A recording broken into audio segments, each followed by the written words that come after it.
Okay, here we are after much labor and toil. Here we have Supra section 6, which is the six set of 6,000 words for the banner of the broken cross poem.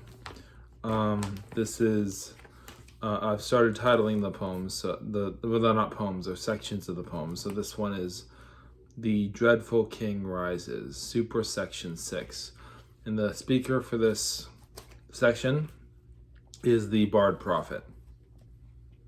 And here we go, I'm going to dive right into it. The lights in the world sometimes fade from my eyes, while others fall from the skies.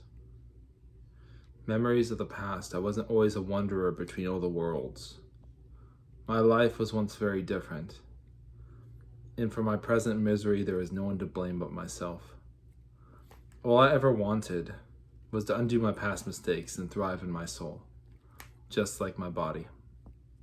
I didn't always travel between the worlds.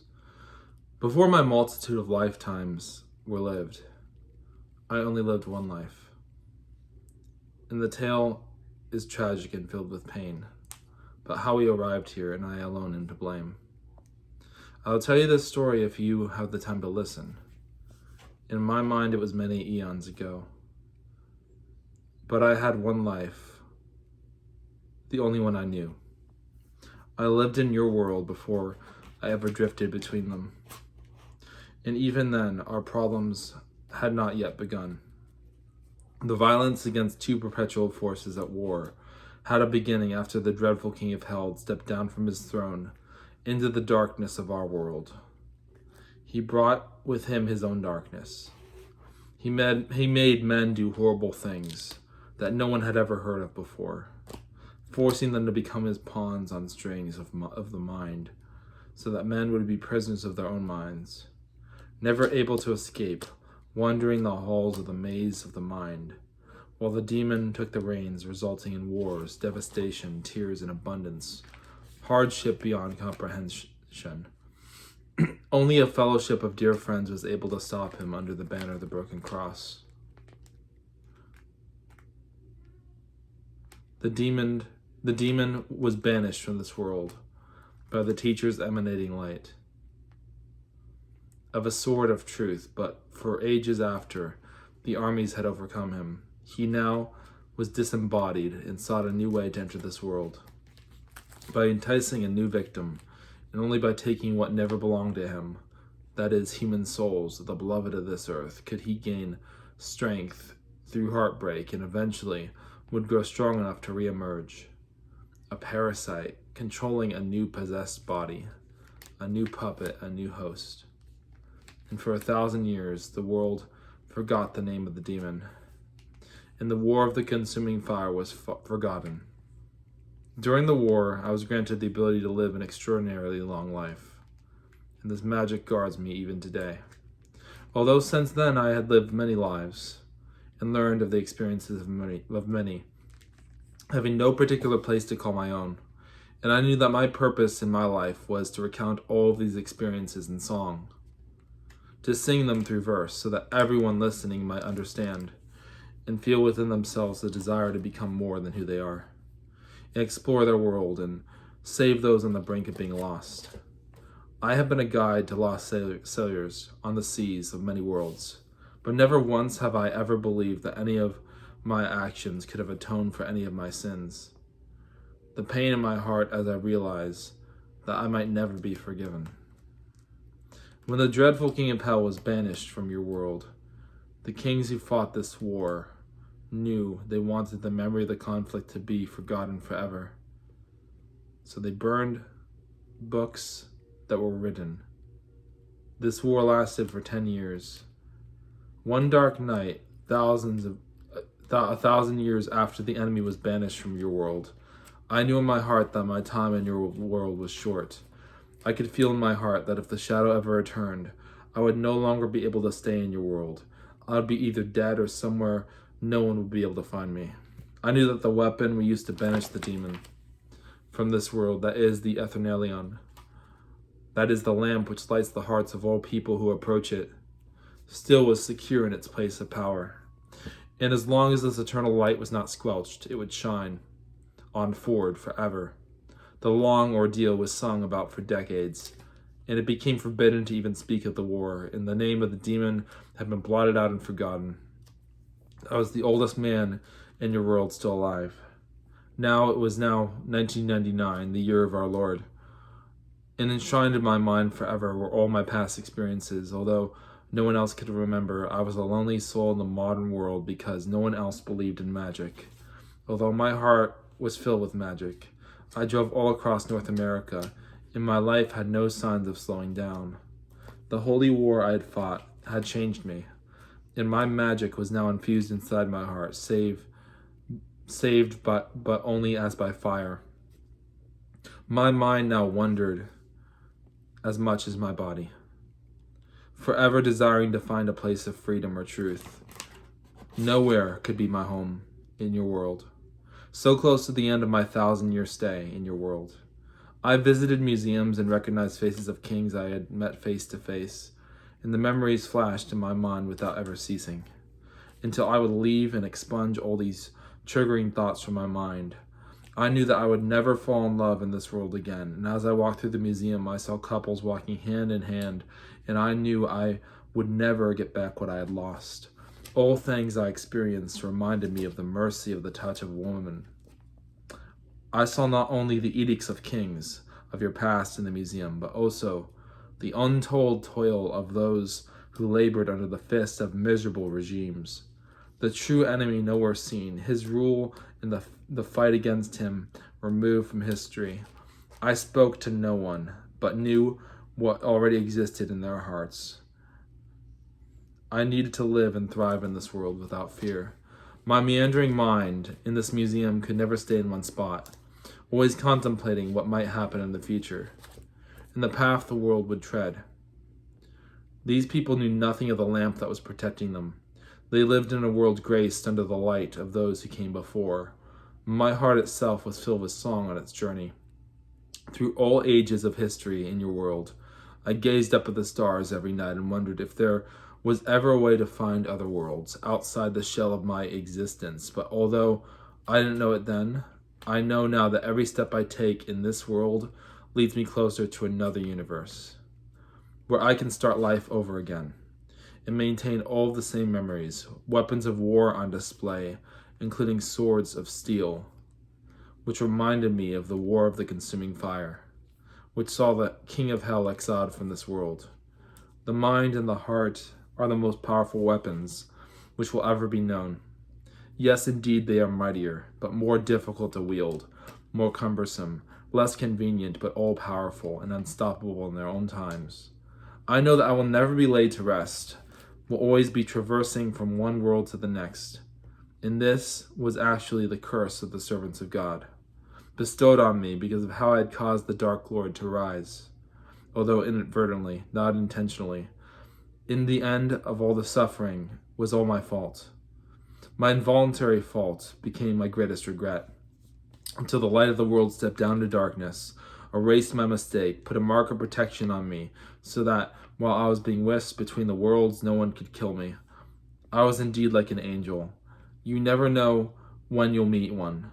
Wandering through this world, you never know when they might appear and be a friend to you. Without any tricks, deceit, or false promises of power, but with true, unwavering devotion to you and the things above. And I never stayed in one city for long. The world to me was like an old friend, and I was well acquainted with, had changed over the years, but was always the same. Somewhere I could feel the oceans calling me, and I knew that I would eventually fall into their abyss. And I knew that I would eventually see the storm of the worlds. Although I had seen the storm of the worlds before, although I had never seen the storm of the worlds before, it called to me, and I knew that at least something like it had to exist. I never grew bored of the world. It always found new ways to excite me. But even I, who had lived 1,000 years and had thousands ahead, could not help but wrestle with the panic of my own mortality. Death was a constant reminder in my mind. If I were to remember my future death, I knew that I would always be truly alive. And I would search for the world for words to describe the panic, desperation, and longing I had to live forever. But then I discovered that the words themselves would never be sufficient. What we really were after was something beautiful to make us whole, clean, and able to thrive in this world. Life in abundance, a feeling of welcoming when we are home. My life swayed forever in the winds of the passing time. My body seemed like it would live forever. My human heart was just as frail as had ever been. It was weak, and the slightest amount of stress and torment would break me. My world was about to open up to me, and I had no idea at the time that the multiverse was about to open up to me and grant me the chance to enter the storm of the worlds. The open road was all I knew at the time, traveling from place to place, never settling anywhere. Eating in diners, staying out in hotels, campgrounds. Over my long life, I had saved up enough money to explore the world, and there was never any need to stop. I would travel across provinces, states, and nations. All life moves on, and this is the rhythm of life. No one, no matter how hard they try, can stop the onward movement of time. And all of me knew that the desire I had to live forever came from a source I would never understand. The thoughts in my mind echoed always of the past wars which I had experienced, the faces of dear friends as they took their last breaths. It was horrible pain and panic. But for me, life would march on forward, even if for those I held close to my heart had drifted through the waters and fallen to the dark abyss and sea that we call death. A place where I would never understand why it is there. It exists and ruins our lives. When we see those dear to us slip into this abyss, but for us, we only live one life. And this life is what brings value to us. The life in my veins grows weary from always continuing fighting and asking no one but God for answers. No one else would be able to come close to helping me. The moment is passing, and there is only one chance in a lifetime to be the person that we want to become. Pain of all hearts never leaves them, just waits and grows and festers into something that breaks hearts and swells over. Sometimes in life, the only option we have is success. But now, after all known enemies have been slain, or praise God, banished forever from this world. After so much toil and suffering, all I can do now is wait for the world to have a new sunset. Every night I would drive off into the sunset and park my car overlooking the sunset, which I could see in all of its many colored promises. I would sit on the hood of my car and wait for the time to expire, knowing that after all enemies had been conquered, what was the meaning of it all? After all my success, fame, and money in this life, what else do I need but to wait patiently for the meaning within my mortality, within the universe to reveal itself? I thought of my family who lived 1,000 years ago, and their voices even now echoed in my mind and comforted me, but at the same time unsettled me, because I knew that all I wanted was to see them again, to hear their voices, the songs sung by my son. And I had songs of my own that echoed these same truths. It was only an anxiety in my mind, which taught me that the seasons all come together and mesh into one substance, one continuous unit that never ends, continues on forward in its pride and its joy and rhythm of forever clawing forward, which, of course, I had no power to control, no power to manipulate. Time was outside of anyone's control, but the nefarious forces of the air never stopped ceasing to control it. But for now, all they could do was fill our minds with doubt that we could ever find any satisfaction in the midst of mortality in a fading world, which we could only temporarily inhabit. No one lives forever, not even I, graced with long life for over 1,000 years. I for certain knew that there was going to be a time when my life and eventually all the world would be destroyed, meaning that everything we built and everything we loved eventually would come to nothing. Our mark on the world was far from indelible, because the world itself was temporary. And when the world is gone, no one will know or see a trace of where it stood. But here in this world still there was joy. The clamoring noise in this world of us working and building great machines, ships that would reach distant shores, and ships that would even now reach the stars. We hoped to find a place where we belonged, and we knew that the only place we could find any single moment of solace from the reminders of our own mortality was in the arms of our precious families. Light of lights, guide me to a place where I can find rest, and most of all, truth. I will not stop and rest until I have found what is undeniably true. What I can feel and hold and be certain of heart, that I have found what I was looking for. After my long life fighting as a soldier, writing as a poet, prophesying as a prophet, singing as a bard, my greatest story was the one written in my heart. Somewhere after I am gone, I know it will live on. When pain is unrelenting, life goes on and strives to find its own way, no matter how difficult it may be. To fight through this world, hold your arms to the sky and reach out in hope, hands outstretched on the beach, pulling life in closer, never letting it go. It can only be forcibly stripped from your grasp. The joys of coming together with others, singing the same songs, meeting those who we were so long ago separated from. The painful thought was that not a soul in this world could remember or think of the war of the consuming fire. It was my idea, after all, that we should erase any mention of this war from history, so that no one would remember it or see any evidence of it.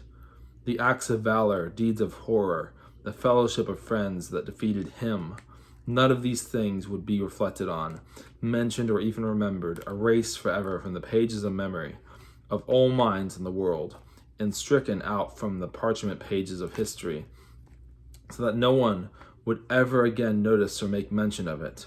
I knew that the pain felt during this war, if remembered by itself, could destroy the world. But along with it, the courageous acts of love would be forgotten as well. The Dark Lord was only defeated because of love. We owe it all to those who sacrificed everything. Although we will not remember their names, we remember them all with every breath we take. After the war had ended, I was the only one who could remember it, because I knew that if I forgot everything too, no one would be able to defeat him were he ever to return. So I held fast to the memories, wearing the crown and clinging to the lamp. As the spell was cast the knowledge of the war out of heart and out of mind, I knew that because of my curse of long life, I would need to remember it. Because if the dreadful king of hell were to return, I would need to remember how he was defeated. Only I could guard the lamp. The crown was long ago destroyed, and this crown is the only thing that the Dark Lord was defeated with. We know of no other way to defeat him. I wore it briefly, and after it was destroyed, I would never have the chance again. The voice of the Dark Lord, even after his defeat, still whispered throughout the world, sometimes compelling people into madness. During the war of the consuming fire, he would enter men's minds and make them prisoners, inducing visions and mass confusion, and there was no way to stop him, save for the ultimate power and might of friends. Reaching into these minds, the power of the Dark Lord seemed to be unbreakable. The 10 years' war seemed like 10,000. During this time, the sky turned dark and would not rise. The world became perpetually dark, and there was perpetual night upon the world, and there was no way at all to find the dawn. And there were those who had spells cast on them, making them prisoners of their own minds, and they lay asleep, tortured by these nightmares until awakened, once the darkness was encountered as it seemed. There was no way to awaken light. There was no way to awaken them. Light would not enter into the world of any of my dreams. The Dark Lord took away all dreams in the night, so that only nightmares pervaded all minds, and those who served him willingly were promised powerful gifts, infused strength, mighty weapons, and the ability to seek and to have all wisdom and beauty, and understand all secrets, controlled and made pawns through these promises, so that once promised such things, the mind was overcome. And if these promises were ever rejected, there would be threats, and still these threats would drive a person mad. And I alone knew the power of these things to happen. The worst of it was that all these things had happened before. The war had plagued the earth 1,000 years ago. The war that had plagued the earth 1,000 years ago were beginning to happen again. And I did not know what to do. So I drove every night toward the sunset and watched the sun go into its own place and rest there, knowing that God somewhere or in all places was watching, and knew that the only chance we have is to find a new fellowship of friends, to fight against the rising tides of darkness. I was beginning to feel panic, and I was paralyzed in distress, knowing that no matter where I traveled off to, I would never find any weapon with the power to defeat the dreadful king of hell, and his magic began to flood the world in darkness.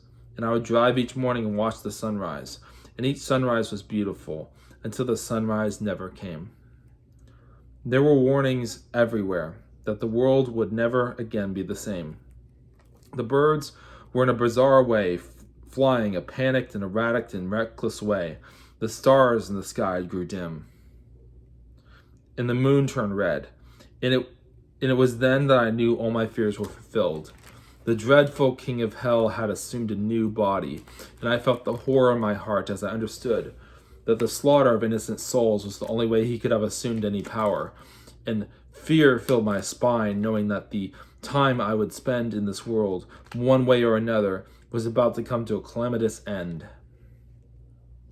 And I would never be able to stand my own ground against the overwhelming flood of darkness that entered my heart. So instead of looking for the sun, I resigned myself to the fact that I may never find it again.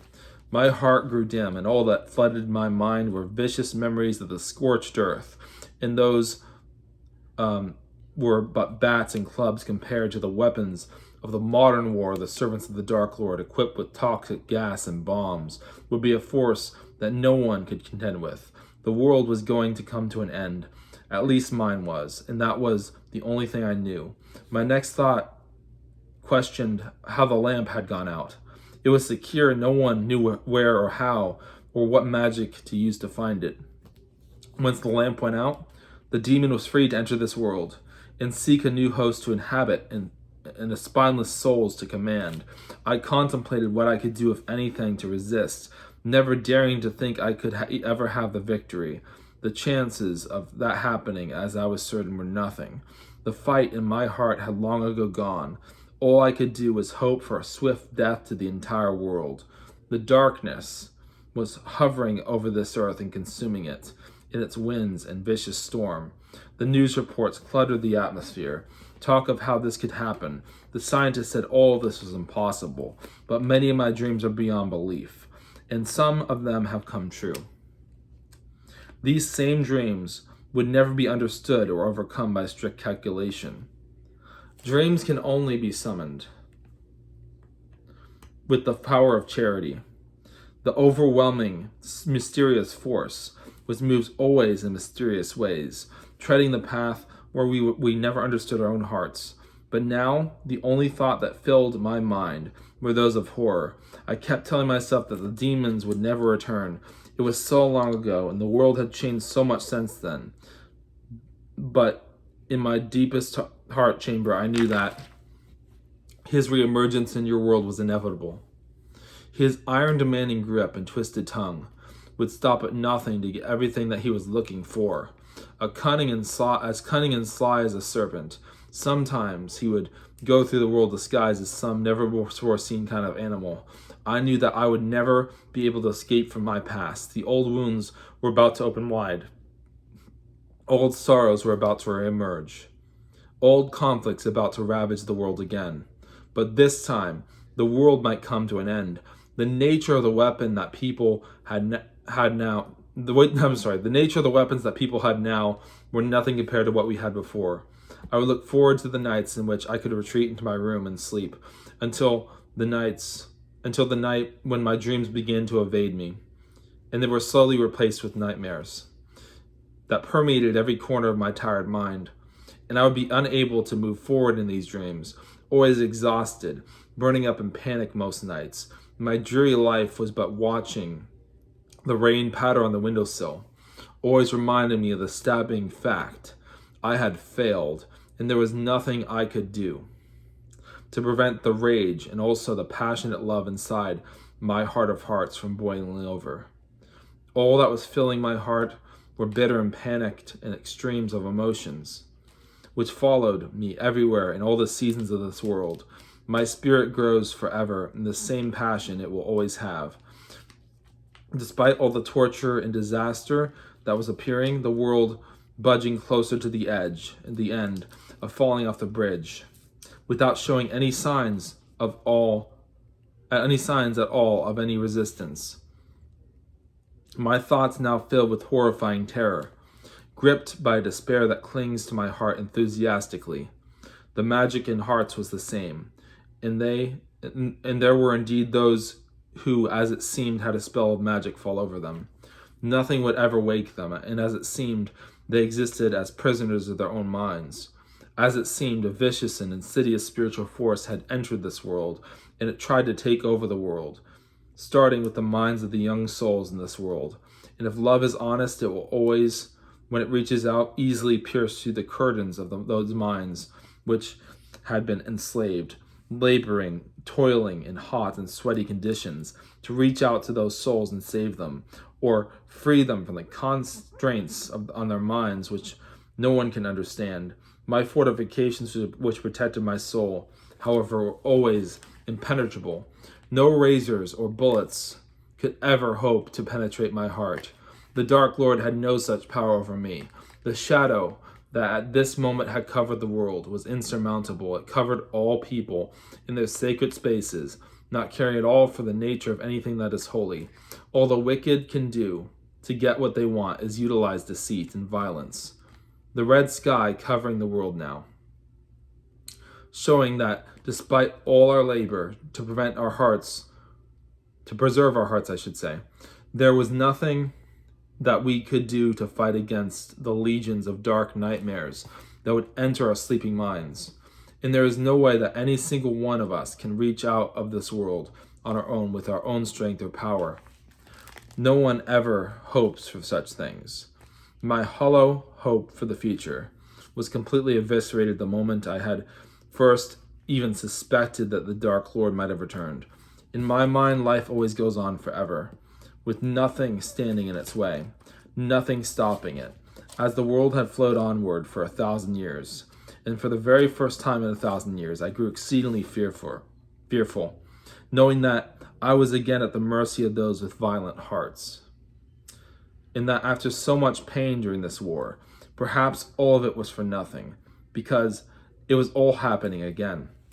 I woke up each morning and dreadfully looked at the sky, knowing that it would grow more red and darker every time I gazed up at it. The resurgence of my memories of the war, remembering the vicious darts of the enemy, flying through the air and eviscerating all who would stand in their way, forests burning to the ground, a scorched earth, lands burned so badly that no crops would ever grow from those grounds again, and no one could ever live there.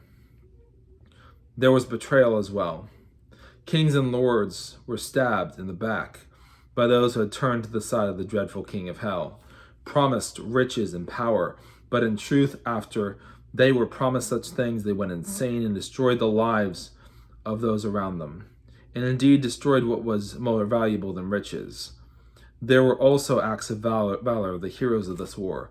A man who fought and died went through great strife to rescue his wife from the dungeons of the enemy, and she was able to escape, but he was slain as he fled by one of the fiery darts of the enemy in the back, and he collapsed to the ground and rejoiced that his wife was safe and could now go free, that she would be protected from now on in the future, marked with a blessing from God of magical protection that would always prevent anyone from harming her, and the only death she could ever die would be natural.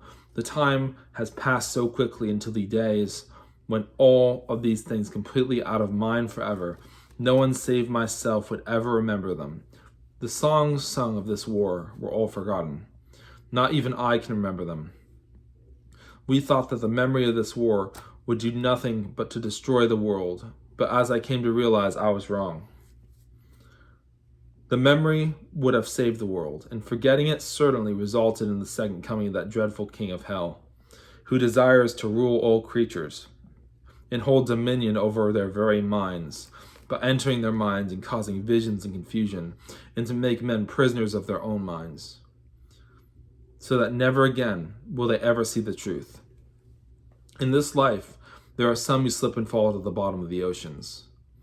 And when they slip and fall, there is nothing that will bring them back up to the surface, because when you are down and out, no one would care. So when the vicious threat hovered over the world, in the same way there was not a soul willing to come to the aid of the world. We were alone. It was the selfish nature of creatures to hoard up values for themselves and not to interfere, because clearly I knew that there were armies from other worlds that observed the war of the consuming fire, but not one of those souls once considered reaching out to our world to help defeat the dreadful king of hell. Those people, although they were indeed created by God, and God breathed the breath of life into their very nostrils, they had not the power of God. And all I pray for one day and night, is the heart of God. Having this heart is more important than anything, including our very lives. Youth carries with it always anxieties which never budge, always stay in their place until they are moved by the gradual changes in the minds which come with growing older. My journeys through all the world never brought me to a place of rest. A nomad, all I ever wanted was to find a place of permanent peace. But I never found it, at least not in this world. And as I realized that even my most bitter enemy, as it seemed, had returned, my mind blew over in its panic, was capsized as a ship in a storm, a stone in a stream, with no control over where it might be just swept off to, with no power or agency over its own actions, or even the places it visits, or even where it ends up. This universe of ours filled with mysteries that flood our hearts, and we bask sometimes in the light of these mysteries, the mysterious ways of the nature of the created order, reflecting at last, in some sense, the order of the divine, which even now seems unreachable. That to taste this light, to bask in its shore, to be surrounded by the glowing and immense hurricane of heat, encasing us in its love, its nostalgia, and promise for all the future, that the entirety of the world would be warm and welcoming. We were all wrong and ended up having to take a flight and flee so far away, in hopes of finding another world, where together we could grasp each other, but end up grasping like straws and slip from our hands. Hands can only hold on to temporal things. The manner of the passing rhyme, and rhythm, and breeze, and chill of this world, especially in this very night, where the sky begins to turn black, and all our fears come true, glowing forward forever in their torment, in their bitter display, the endless night that follows the world in its cloud, which we all believe will never be cleared. No light, bright enough, at least, that I can find, to replace the lamp, the curse of a long life, to know how our past triumphs are all being erased, and now all I can do is bask in the future which we may never have. All of the work and labor was for nothing. The Dark Lord would still enter this world yet again, and his grip his claws on us. His temptation was irresistible. My passion within the world was unrelenting. I am always by the side of the suffering souls in this world, letting them know that there was once a better life lived in this world, and that together as friends we would eventually be given the opportunity to leave this world forever. Hold each other tightly as we embark on our journey through the storm of the worlds. Diving in head first, and you follow after me. After whatever place of resolution and solemn peace that we can find, a home is all a soul longs to hold. My rise to action within this very world, knowing that the gifts I have received make me the only hope of your world. It will collapse and burn without me. Its fate is set. And I am the only apocalypse willing to fight against the calamitous end of this world. All worlds hang by a single thread. This thread can snap with little effort, that is, when a soul snaps. the entire world sustained and held up in the sky by a single soul. All we will ever need to hold is a single soul, to tell our deep secrets to and to fall in love with.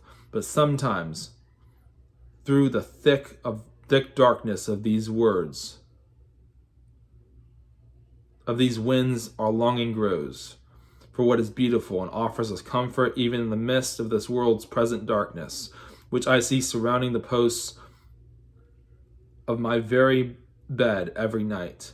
The lamp had long ago went out, and now the world is unprotected, the sword of the wicked one unsheathed, ready to slaughter families and usurp the throne of the world and place it forever under his domain.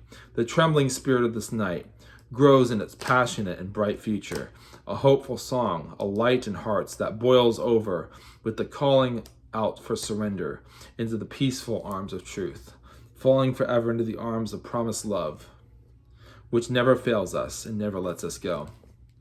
Light of lights, which has vanished from this world. And I know that this ordeal, this war with the dreadful king, may go on forever. A king who rules with cruelty and an iron rod lacks wisdom and understanding. What would have been so simple now leads us to our deaths. Those who seize power always seemed to be the greatest fools, which is in the end led to the overthrow of nations, revolution ripe for the taking of the dreadful king of hell, to seize the reins and rule with cruelty without any understanding or reason. There was no leadership, only confusion and control. Evil rising from the depths of hell, whispering lies in the ears of those who had easily corruptible hearts, eternally vulnerable to the hosts of hell's fiery darts, scorching this earth, purging the world for the night of his coming. The shrill, cold voice of the demon echoing throughout the world, until with a snap the man possessed now opens his eyes under the dominance of him who once again will rise. And we knew no one but God in the light of his coming could ever destroy. Hail to the dreadful king of hell, his followers roared, and to his followers he only can whisper sweet lies, promises of riches, secrets of arts and science, secret things revealed, but alas, it is all a trick. He has come again, and the spirit of vengeance would fill the world, and the world under his spell would forever fall sick. And that's the end of that section. We'll see you for the next one, hopefully. And please subscribe if you got this far.